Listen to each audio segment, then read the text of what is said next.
Davita Nalmansi was diagnosed with leukemia, commonly known as cancer of the blood, 2 years ago.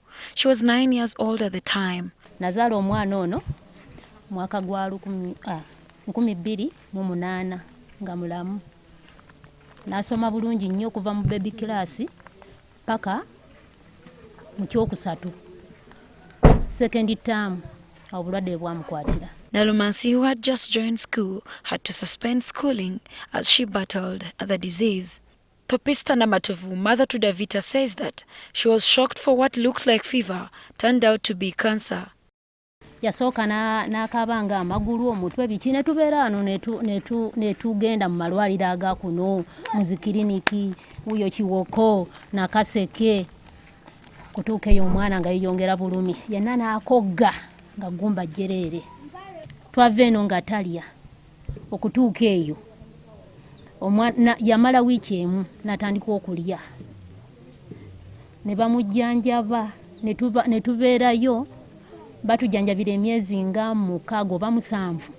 Eddagala lya kansa lya bbeeyi okumujjanjaba lya bbeeyi naye tetulina wadde 10 kye tutoola wadde olw'ataano okuwaayo nti nno tukole ki nti nno tujjanjaba tetulisobola wakabwe kakamu kayinza okuba nga kayinza waliwo erigula omutwalo. Namatovu and her daughter have been receiving medication at Mulago Hospital, but because of the lockdown, they cannot move. In a move to ensure that all registered cancer patients don't miss their medication, Mulago Hospital has embarked on delivering medication to their patients. Davita Nalmansi's monthly dose was due 16th May. Dr. Peter Waswa set out to go to Luwero, where Davita lives, with her mother to administer the medicine. We realized that for many of our patients that live remotely, it's virtually impossible for them to turn up for their care, which care is essential if they have to hold out any possibility of cure. What I was doing just a moment ago was 2 things. One, to assess the patient, to see how well they're coping with the treatment. Are they getting any side effects? Are there any signs of the cancer returning? Or is this cancer under control?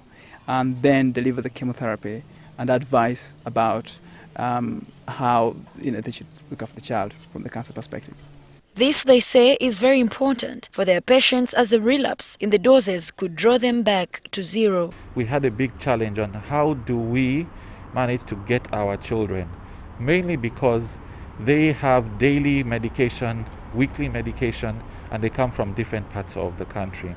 If they fail to get their medication, they're at a very high risk of dying, because once you start on cancer treatment, depending on what type of cancer you have, you can have treatments that will last up to 3 years in the total. So it was very important for us to keep our children adherent to their medication by ensuring that if they can come, or for those who have smaller doses of certain drugs, we can take it to them and deliver it to them at their homes. The facility has had to make changes to fit the urgency. They say some of the reforms will be maintained moving forward. One of the reforms that I think we will need to keep doing is actually having what we have a route map to the patient's home, and also knowing the nearest health facility where they are. Because sometimes they fall sick at different hours, and one of the things we say is when you're unwell, please come back to the hospital. Now we have secondary places where we think that they can also get care from.